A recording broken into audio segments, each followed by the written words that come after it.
আসসালামু আলাইকুম। Renaissance Shampa cooking রেসিপিতে আপনাদের সবাইকে ওয়েলকাম। আপনারা সবাই কেমন আছেন? আশা করি আপনারা সবাই ভালো আছেন। আলহামদুলিল্লাহ, আমিও ভালো আছি। আজকে আমি আপনাদের সাথে শেয়ার করব বাঙালি স্টাইলে ছোটো মাছ এবং আলুর ঝোল। ছোটো মাছ এবং আলুর ঝোল রান্নার জন্য আমি এখানে 500 গ্রাম পরিমাণ বাটা মাছ খুব ভালোভাবে কেটে ধুয়ে পরিষ্কার করে নিয়েছি। মাছগুলো কিন্তু ছোটো সাইজের, খেতে খুবই টেস্টি লাগে এই বাটা মাছগুলা। সাথে 4টা আলু কুচি করে কেটে নিয়েছি। এখন আমি গরম কড়াইয়ে পরিমাণ মতো সরিষার তেল দিয়ে নেব। ছোটো মাছের এই রেসিপিটা রান্নার জন্য আপনারাও অবশ্যই চেষ্টা করবেন সরিষার তেল ব্যবহার করার।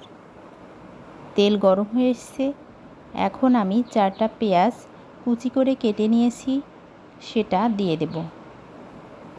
সাথে কিছু কাঁচামরিচও দিয়ে দেব, সবুজ রঙের এবং লাল রঙের মরিচ। পেঁয়াজ এবং মরিচগুলা 2 মিনিটের মতো ফ্রাই করে নেব। এবার কেটে রাখা আলুগুলা কড়াইয়ের মধ্যে দিয়ে হালকাভাবে নাড়াচাড়া করে নেব। স্বাদ মতো লবণ দিয়ে দেব, হাফ চা চামচ হলুদ গুঁড়া,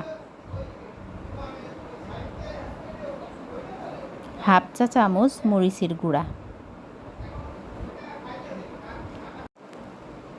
2 টেবিল চামচ সরিষা, ধনিয়া এবং জিরা পেস্ট দিয়ে দিলাম।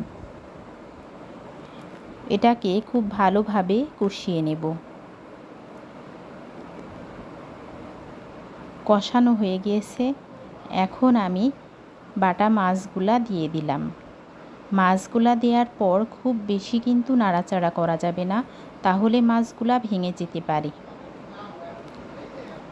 হালকা একটু নাড়াচাড়া দিয়ে নিলাম। এবার আমি পরিমাণ মতো পানি দিয়ে নেব। পানির পরিমাণটা একটু বেশি দেব, কারণ মাছে কিন্তু আমি একটু ঝোল রাখব। আপনারা তো ছোটো মাছ ভুনা খেয়েছেন, ভাজি খেয়েছেন, এভাবে একদিন হালকা ঝোল করে খেয়ে দেখুন, খুবই মজা লাগে এভাবে রান্না করলে। মাছ রান্না ফুটে এসছে। লো ফ্লেমে 15 মিনিটের মতো আমি জাল করে নেব, ততক্ষণ সঙ্গে থাকুন। ফিরে আসলাম 15 মিনিট পর। ছোটো মাছ এবং আলুর ঝোল প্রায় হয়ে এসছে। এখন আমি চুলা থেকে পাত্রে নামিয়ে নেব। সঙ্গে থাকার জন্য সবাইকে ধন্যবাদ। কতটা দারুণ কালার এসছে দেখুন। আপনারা অবশ্যই একদিন হলেও ছোটো মাছ এবং আলু দিয়ে এভাবে ঝোল করে খেয়ে দেখুন। আল্লাহ হাফেজ।